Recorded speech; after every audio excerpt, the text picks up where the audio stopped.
ওম নমো ভগৱতে বাসুদেৱায়। আজি আমি শ্ৰীমদ ভাগৱতৰ প্ৰথম স্কন্ধৰ 13তম অধ্যায়ৰ ওপৰত আলোকপাত কৰিম। তেনেহ'লে আহক একেলগে বিষয়বস্তুলৈ আগবাঢ়ো। এই অধ্যায়টোৰ মূল বিষয়বস্তু হ'ল ধৃতৰাষ্ট্ৰৰ গৃহত্যাগ। কুৰুক্ষেত্ৰৰ যুদ্ধত পাণ্ডৱসকলে জয়লাভ কৰি হস্তিনাপুৰৰ ৰাজসিংহাসনত যুধিষ্ঠিৰক অধিষ্ঠিত কৰিলে। দীৰ্ঘদিনৰ বাবে হস্তিনাপুৰ এৰি তীৰ্থ ভ্ৰমণলৈ বুলি ওলাই যোৱা মহাজ্ঞানী বিদুৰে এই সংবাদ পাই মহাতীৰ্থ পৰিক্ৰমা কৰি বহু আধ্যাত্মিক জ্ঞান আয়ত্ত কৰি হস্তিনাপুৰলৈ বুলি উভতি আহিল। পাণ্ডৱসকলে মহাজ্ঞানী খুৰাক বিদুৰৰ প্ৰত্যাৱৰ্তনত পৰম আনন্দিত হৈ হস্তিনাপুৰলৈ আদৰণি জনায়। কিন্তু বিদুৰৰ মূল লক্ষ্য আছিল ধৃতৰাষ্ট্ৰক আধ্যাত্মিক সত্যৰ দিশে জাগ্ৰত কৰা। কাৰণ যিসকল পুত্ৰৰ ওপৰত তেওঁ গৰ্ব কৰিছিল সেই সকলোৱে যুদ্ধত প্ৰাণ হেৰুৱাত তেওঁ মানসিকভাৱে ভাগি পৰিছিল। আনহাতে বয়সত বৃদ্ধ, দৃষ্টিহীন আৰু পাণ্ডৱসকলৰ ভাতৃ স্নেহ আৰু অনুগ্ৰহৰ ওপৰত নিৰ্ভৰশীল আছিল।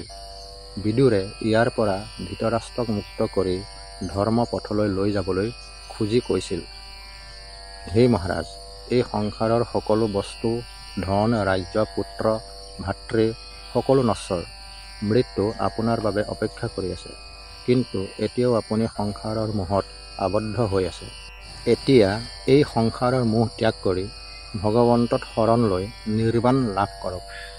বিদুৰৰ এই উপদেশ শুনি ধৃতৰাষ্ট্ৰৰ সংসাৰৰ প্ৰতি মোহভংগ হ'ল। তেওঁ গান্ধাৰীসহ গৃহত্যাগ কৰি বনবাসলৈ গৈ যোগ সাধনাৰ দ্বাৰা জীৱনৰ অন্তিম পৰ্যায় অতিক্ৰম কৰিবলৈ প্ৰস্তুত হ'ল। পাণ্ডৱসকলে অনুমতি নিদিয়াত বিদুৰৰ পৰামৰ্শ অনুসৰি তেওঁলোকে গোপনে প্ৰস্থান কৰিলে। এই কথা যুধিষ্ঠিৰে শুনি অত্যন্ত চিন্তিত হ'ল। পিছত নাৰদ মুনি আহি যুধিষ্ঠিৰক বুজাই কৈছিল, মহাৰাজ, আপুনি ধৃতৰাষ্ট্ৰৰ বাবে চিন্তা কৰাৰ কোনো প্ৰয়োজন নাই। কাৰণ তেওঁ বনবাসত গ্ৰীষ্ম, বৰ্ষা, শীত সকলো সহি তপস্যা কৰি ভগৱন্তৰ চিন্তাত বিলীন হৈ সংসাৰৰ বন্ধন ভাঙি মুক্তি লাভ কৰিব।